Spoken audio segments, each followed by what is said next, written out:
Hello everybody! In this video, we're going to use Scratch and show how to draw with the pen. We're going to use the move block and learn about the pen extension. Alright, let's get going. If you've done this co.org activity with Anna and Elsa, you've already done something similar. This right here is what it's going to look like when we do it in Scratch. Here's a review of blocks you'll use that you already know. The green flag, the turns. Here I'm turning 15 degrees clockwise, then counterclockwise, and the repeat. Here I'm repeating 10 times, turning 15, which turns 150 degrees total.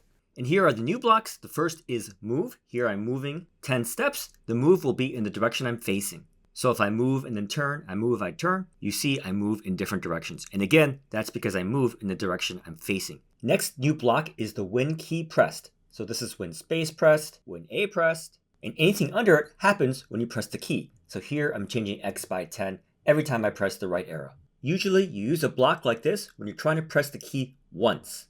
So you wouldn't control a video game character this way. For example, for most video games, if you held down the right key, you'd want your character to move smoothly.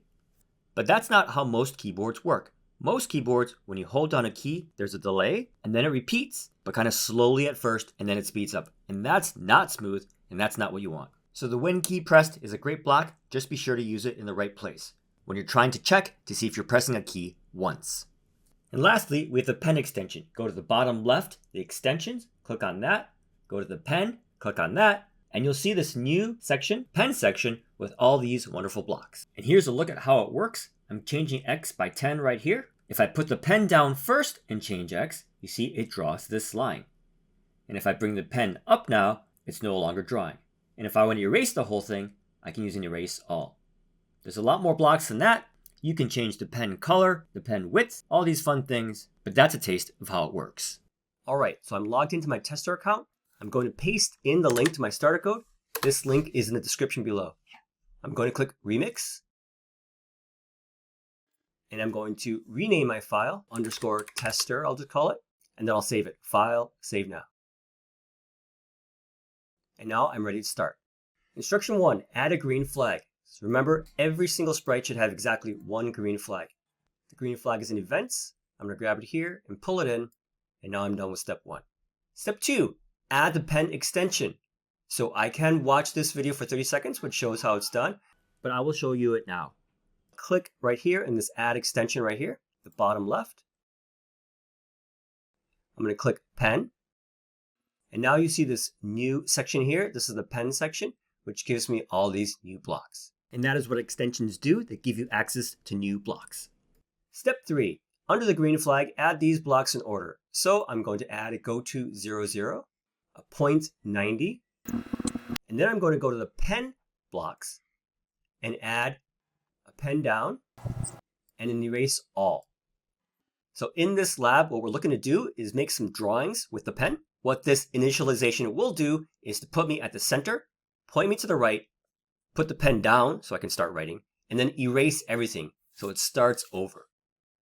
Step 4, take a look at the when one pressed and try this out. So let's try it out. I'm going to click the flag and then I'll click 1. And what you see is that it draws a triangle. There are 3 moves that correspond to the 3 sides of the triangle. And then to draw the triangle, I need to turn 120 degrees. This is the exterior angle of a triangle, in case you look it up. There's always a question whether you turn the interior angle of a shape or the exterior angle. You want to turn the exterior angle. So next step is under the when to pressed, draw a square.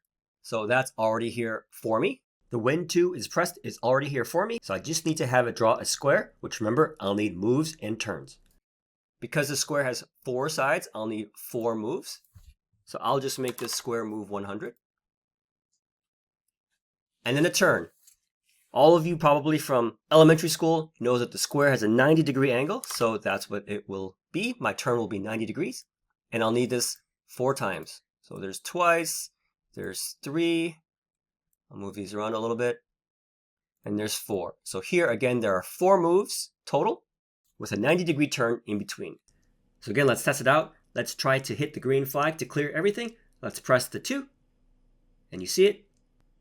There's my square. If you remember what you learned from before about the repeat, I could do this with a repeat as well. So to do that, I'll go into Control. I'll get a repeat.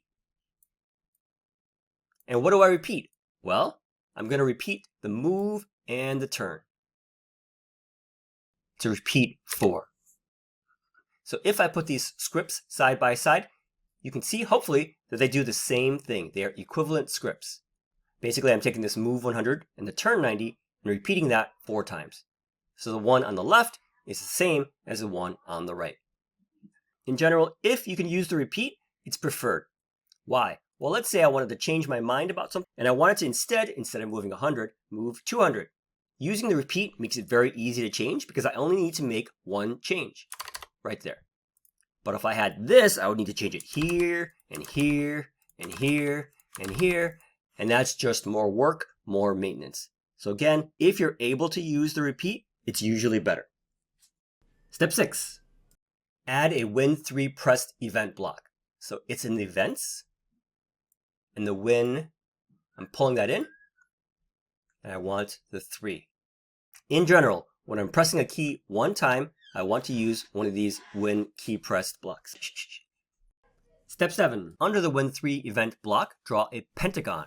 So pentagon has 5 sides. The interior angles are 108 degrees, and the exterior angles are 72 degrees. So if you take what I learned from before, a pentagon has 5 sides. So I'm going to move, and I'm going to turn, and I'm going to do that 5 times. And which angle do I want? I want the exterior angle. The exterior angle. That's 72 degrees. So again, method 1 is 1, 2, 3, 4, 5. So I'm going to move my code around a little bit to make it more readable. Click the green flag, click the 3, and there you see a pentagon. So this is definitely one way to do it, but again, it is not the best way. The best way would be to use a repeat. Pull that in right now, repeat 5, clear it, and draw it one more time, and there's my pentagon. Again, if you use that repeat, it's generally considered better. It's better for code maintenance, meaning that if I want to increase my move, it's very easy change to make, 1 change versus 5 changes. And in general, it's also considered to be more readable. And both of these concepts are going to be super important as you advance in your coding. So to summarize the whole thing, I could run through them all: the green flag, the 1, the 2, and the 3. I can also submit to the autograder. I'm going to get my link right here, open up a new tab, paste it in, select the correct lab, select my file, submit for autograding, and there you go. Alright, so that's pretty much it. Hope that was useful to you, and if it was, please give this video a like and subscribe to my channel. I'll see you next time.